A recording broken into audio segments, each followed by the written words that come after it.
News First, Newsline with Faraz Shauketaly. Good evening to you. This is Newsline. We're broadcasting from the Newsfirst studios in Dawson Street in Colombo in our wonderful new safety surroundings here. And I'm joined today by the former cabinet minister and the former chief minister as well. He's right here, person who was credited at one point of starting the catalyst of downfall and the upward ascendancy of the United National Party way back in those long years ago. But he's right here today with us, Mr. Harin Fernando. Very good evening to you, Harin. Good evening. Good evening. And what is it that you now do for your new party, the SJB? Yes, so what my role at SJB would be, I'm not contesting, but Right. I'm coming in from the national list, but some has a problem. Why at such a young age, an early age? That's right. That was going to be my follow-up question. Why are you not contesting? I actually took a challenge because SJB was a new people's movement. I won't say it's a party. We are coming with quite a lot of senior politicians also within our ranks contesting at SJB, but it's a new brand that we had to market. So we wanted, since Sajid Premadas is also contesting, they wanted somebody to take over the entire campaign. So my role is head of communications or head of campaign for the upcoming parliamentary elections. And also, I reckon because being in Badul and contesting, it won't be practical for me to run around the country and get this campaign going, as well as making people get used to a new symbol, a new party, and just even campaigning of what our principles and policies are. How difficult has that transition been to get people to recognize this new symbol? Well, unfortunately, with the entire COVID-19 issue, and I mean, initially we were open up till about March 10th, but that was the stage that we set where we launched the party. We did a media launching of the party. We once had a function at Nelum Pokuna just to brand our party up, and so it was going on that. Then unfortunately the pandemic broke out, and then so we have been now very digitally doing our campaign stuff, but practically it looks very impossible to go to people, gather the masses, etc. So there's a lot of social media stuff going on? It isn't social media, but we need to also understand, be mindful of the people and their thoughts at the moment. You know, I mean, it's not a political platform that has been set right now, but people are more worried about getting life back to normalcy. So I think we have to be receptive towards it as politicians, because it is not about politics all the time. Yeah. It's about humanity. It's about how you look after this entire nation, and also the background is not good. Innocent young children are about to go to school. They have their exams coming up. We have lots of daily wage people. Their lives are in a mess. So I think this is not the right time to be politically and getting things done, but as a nation getting together and uniting. I take it from your answer that you don't then agree that you want to have elections right now. Well, I would ask that from the general public of Sri Lanka, whether you all want election at this moment. I don't think anyone, including I, would go back to my own people who I'm close with, maybe my family, closest members. None of them would even go for voting, because I mean their intention is right now about security of people, about just getting back normalcy. We say, just give us time to breathe. In Sinhalese, we say, when you go through such a pandemic and country was on lockdown, permanent lockdown for more than 40 days, I mean, we say, I mean, just let me breathe a bit, you know. So I think at this moment we need to let people breathe a bit, right. You know, just get them to normalcy, just forget about this. Well, get them to the new normal even. Yes, yes. Because obviously the old normal is very far away. Absolutely. Now then, Arun, I want to bring you up to date with current situation. We have the Prime Minister, Mr. Mahinda Rajapaksa, saying that he's inviting all 225 members of the last Parliament to Temple Trees to have a meeting. Will you be going? Well, I mean, it's not an individual thing. We will decide it as a party decision. Right. So most probably tomorrow morning we will arrive at decision of how we want to move forward with this. So there are debates, some want to go, some may not want to go. So therefore, I just saw JVP have announced that they will not be participating in this meeting because they find that Parliament should be reconvened at a special case. So therefore, there are different options or different roads we can look at, and we'll take our decision accordingly by tomorrow. But my personal opinion is it's crucial at a juncture like this, where the general population hates the 225 MPs in Sri Lanka. This is an ideal time to showcase that we care for people and reconvene Parliament. And people ask, why do you want a Parliament back? Because there are a few reasons. After 30th of April, President even can't use the funding or the general funding and make decisions. He needs a Parliament. He's, of course, of a different view. Exactly. This is what's dangerous. And what my thinking is, Sri Lanka is governed by 3 pillars. That's the judiciary, that's the executive, and the legislature. So there should be checks and balances of these 3 key components. Yeah. And either he has to go to courts and ask the Supreme Court for the advice of what necessary to be done, or he could have reconvened Parliament and make the new laws just to accordingly to move on till this pandemic is over. Or what he can do is he can be a simple dictator. And just like what we said, talking about simple dictator, what about this whole thing about the dictum of necessity? What about that? When we are faced with very exceptional circumstances, never envisaged by the Constitution law writers, and this is obviously a very special case, and the whole world is suffering from it. So in special cases, do you not see a potential for the existing president to even do extra legal action, but which will be done within this whole ambit of the doctrine of necessity? What about that? What are your thoughts on that? Well, as I said, for anything, President needs to consult. I mean, if his consultation is among few people who is only close to him, or if he does not want to listen to the other side of the story. I mean, as you know, when he comes into power, he got a 6.9 million vote. But whereas the opposition also has a seizable number, which is about 5.5, and let's say the other parties put together, it comes to the same amount. It's like a 52% to 42% on 2 candidates. So therefore, he should be more mindful of the thoughts of the other communities, what they think about it. And the legal framework he can change, but how do you change the legal framework of this? Somebody sent a question earlier in which they asked that are you all not going to accept this invitation from Mahinda Rajapaksa as Prime Minister to come to Temple Trees? Is it because you all would rather have it at Parliament, not a reconvened Parliament, but at least within some committee room, some space in Parliament, so as to, to create the right atmosphere that this is, this is of grave symbolic interest? Absolutely. See, my personal opinion is I would like to go and would like to make ourselves clear what we want done, and as an opposition, just to even convince them that our agenda is not to reconvene Parliament and harass them, that we can give it in writing, or whether we have made a solemn pledge in public, in media. So if they want it, we can give it in writing, but we are standing by the people at this moment, and we don't want to rush people. So I rather think if we do not go there, people might think that it is simply because we are trying to just, pull the rug under their feet. Yeah. That's not what we're trying to do. I would also say that they might have got it into Temple Trees where there's a massive hall, and they could have that social distancing rather than risking at Parliament. But you're quite rightly said, it brings more meaning if you had it in Parliament and you could have made those arrangements. But I don't know where you can have a 225 seated capacity in parliament, whereas it's much easier temporary. So I'm taking their side and thinking that that would have been their intention.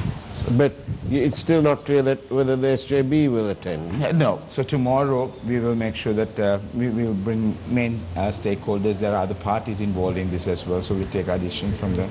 As a politician who's not, shall we say, mature in years as some of these others, like your leaders and so on, as a younger politician, do you not see the economic benefit of restarting the economy in some small way, even if it is in stages, in various areas and so on, because surely we can't be locked down forever. Absolutely. This is what people are telling us. When is this thing going to finish? When are we going to be let out? For us, well, I totally agree. I think the lockdown has to gradually, slowly be relaxed. But at what expense is the problem? Because we have done only 20,000 testings. We have done only 20,000 yes. testings. Now you see, Harin, you say that it's just 20,000 tests. But if you looked at last Sunday's Sunday Times, which is only now in the web edition, there was a little report that Section 4 of the highway, the Cabinet had passed it, and also Section 3. Now, we know that the figures, they don't mention figures in this Cabinet paper, but it appears that it has been passed and the government are trying to go ahead with these matters. I'm not for a moment questioning whether we need roads, but I'm questioning the timing. Well, isn't it singularly poor decision making? Well, this is exactly my my issue. You know, they take this issue lightly. I mean, genetically, Sri Lankans, our body temperature is a bit warmer, and how we react to this particular virus have been much better than the cold areas. And but having said that, we can't take a risk because we are going to get our normal livelihoods again interrupted if we do not think about it. But unfortunately, like you rightly say, the government's focus seems to be completely different. And with the statements they are making, we saw the health minister coming out and saying by 19 there will be absolute no COVID from Sri Lanka. Whereas the last 3-4 days, there's more than 200 people who has caught the infection. So. Yeah. So these statements and their actions of what they prioritize seems to be a critical issue at the moment. Yeah. And my fear is, I mean, the entire country expected Gotabaya Rajapaksa not to be a traditional politician. And he came from the ranks of no experience in political office, came into becoming a president. So people have that faith. I mean, even though I supported another candidate, once he swore in, I also had some sort of confidence.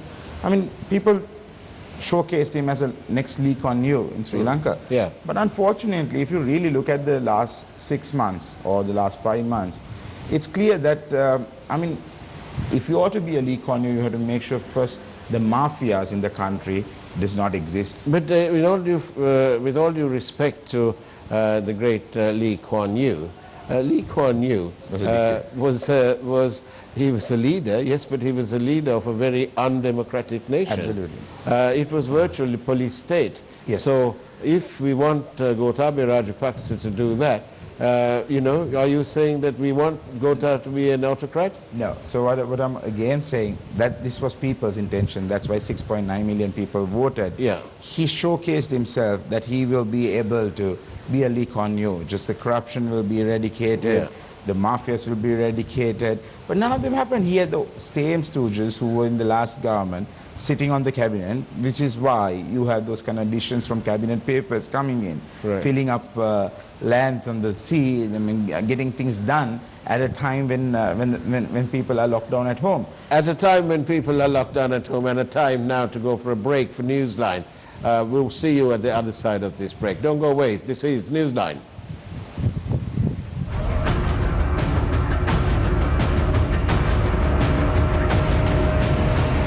Newsfirst, Newsline with Faraz Shauketaly. What is the mentality of the people? Under the current situation, a certain amount of anxiety and stress is quite normal. Are we heading towards a recession now? There is an economic impact when you are taking stringent measures on spreading the virus. A disease of public health concern. So the public comes first. Fear has two meanings: forget everything and run, or face everything and rise. Face the Nation, Monday at 9:30 p.m.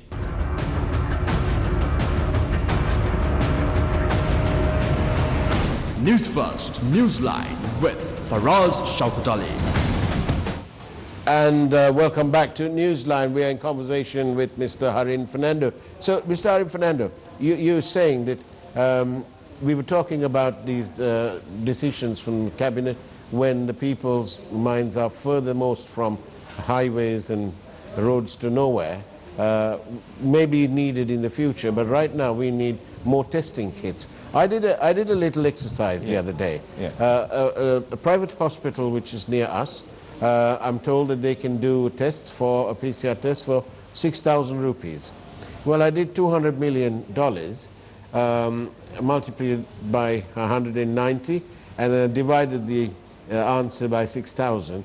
I got 6.3 million, indicating to me that 6.3 million tests can be done paying for it commercially.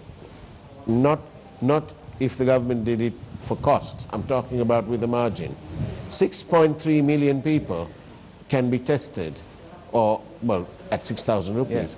So it appears to me that the people of Sri Lanka are once again being taken on a long ride to almost nowhere. Yeah, see, what bothers me in my mind is also that, you know, how to convince, if they are so concerned about opening Sri Lanka back again and giving people's confidence, what they have to do is do more testing, and at any cost. You know, I mean, you made a simple arithmetic numbers and you got it through. And I don't see, even if they open out to certain people to do their testing on their own, they would do that, right? And they would have a certificate, and then they will just start moving around. But what they have to do is they have to have a timeline. Maybe let's say another 30 days, we're going to finish off at least 1 million people by testing, and we have the map. We know where are the areas that is very vulnerable towards it, and have a focus. But I do not see them having that focus. Recently, there was a news item where it said 1,200 people were tested. Now we are getting reports that it was done particularly on few families and few politicians and their security, etc., on the backlog of who they have to be protected with, which is unfortunate. So these numbers, we do not know who the testing have been done with. We do not know where they tested or which communities they tested. One or two, they show that the CMC people were tested, but they should have a clear number that is on a website out on these areas were tested. These are the numbers that were tested. That's so transparency. So I don't see they understand the thing called transparency for one. I want to quickly ask you, as you're coming towards the end of it, with all this happening and with a clear yearning for real leadership, with all that in place, don't you think, Harin Fernando, that has the time come for the United National Party and the SJB to bury the hatchet, the differences, and for Mr. Wickremesinghe to hand it all over to a bunch of people who have got the drive and the energy to take this party, I shouldn't say this firm, this party forward, especially because the people are yearning for leadership?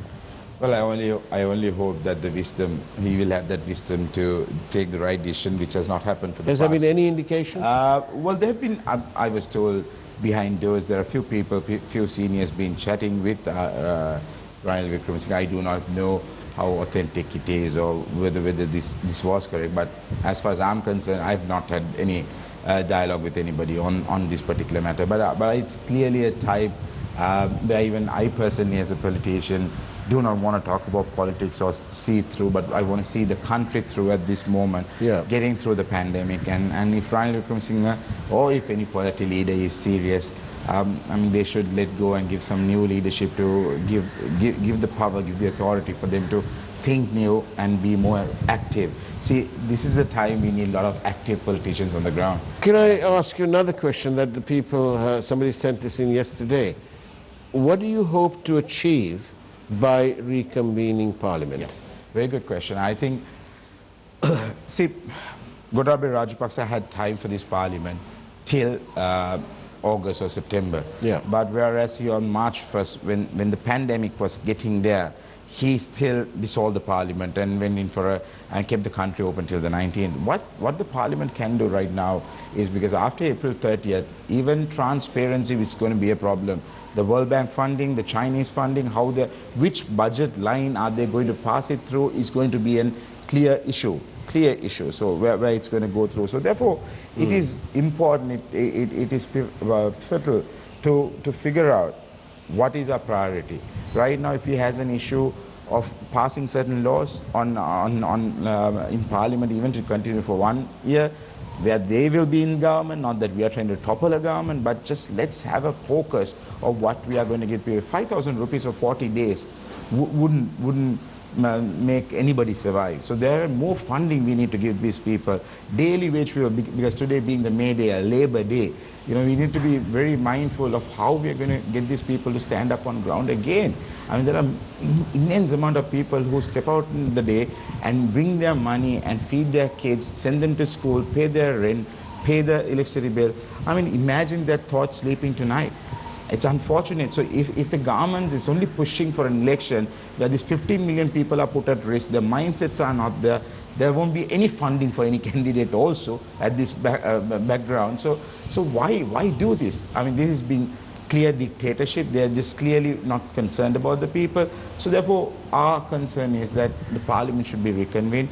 Parliament will be able to give insight to the government, and there'll be transparency, accountability coming in through, and we are protecting democracy. How do you respond to the claims from the other side that the opposition politicians are not required? They've lost their moral right to be in governance when the provincial council elections were announced all that time ago, and then again repeated with the election result of the president, and therefore that all you all want is a little bit of a breathing space to make your mark. How do you respond to that? For us, I will be very blunt and bold about my answer.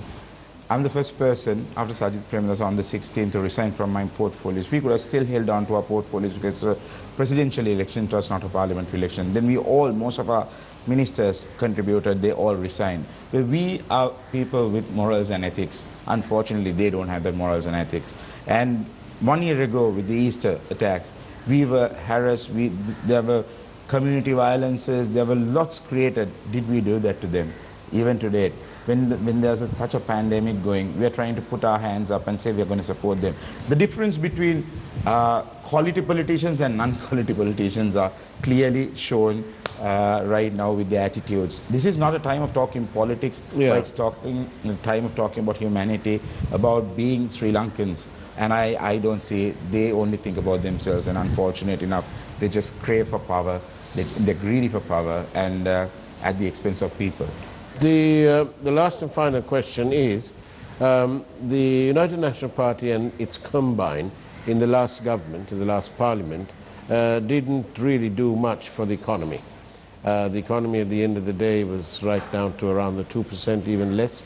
Mr. Cabral says it's probably 0% growth. Would they be the best to run the economy? Who is? The UNP or the, the opposition. They were in power. I agree to disagree also here, because, because there is a fact that there were certain amount of leaps that we have actually taken. But unfortunately, the communication did not really show that we did have some growth. Yes, I think today I saw on Daily Mirror itself a statement that partly Champaka have said how we have grown the economy. On the fact checker, it has been accepted like partially true. So I would also say that agree to disagree, but there are clearly much better than who is governing right now. There were issues at that government, as you know. There was also certain people who were taking things in control individually, which is one of the reasons that made us move out of them. and form a different alliance, like a Samagi Jana Balavagia. You're talking about Mr. Wickremesinghe and his team. You might as well as well say it up front. At this point, I think it is not right to say the names, but because since an election is going, I would want him to see what popularity he also has by contesting on himself and his so-called... Really? Does he have popularity? I mean, this election should be ideal because for opposition and who has formed a new party, we would want an election. Yeah. But just to prove a lot of points. Yeah. But unfortunately, we are not barbaric like that. We want the people to survive first. Long may democracy live, and all the very best in your quest. Harim Fernando, thank you very much for popping into News First. And that's the way it was on Newsline. Take care and have a great evening ahead of you. And of course, a wonderful weekend too as it comes along. Take care. God bless.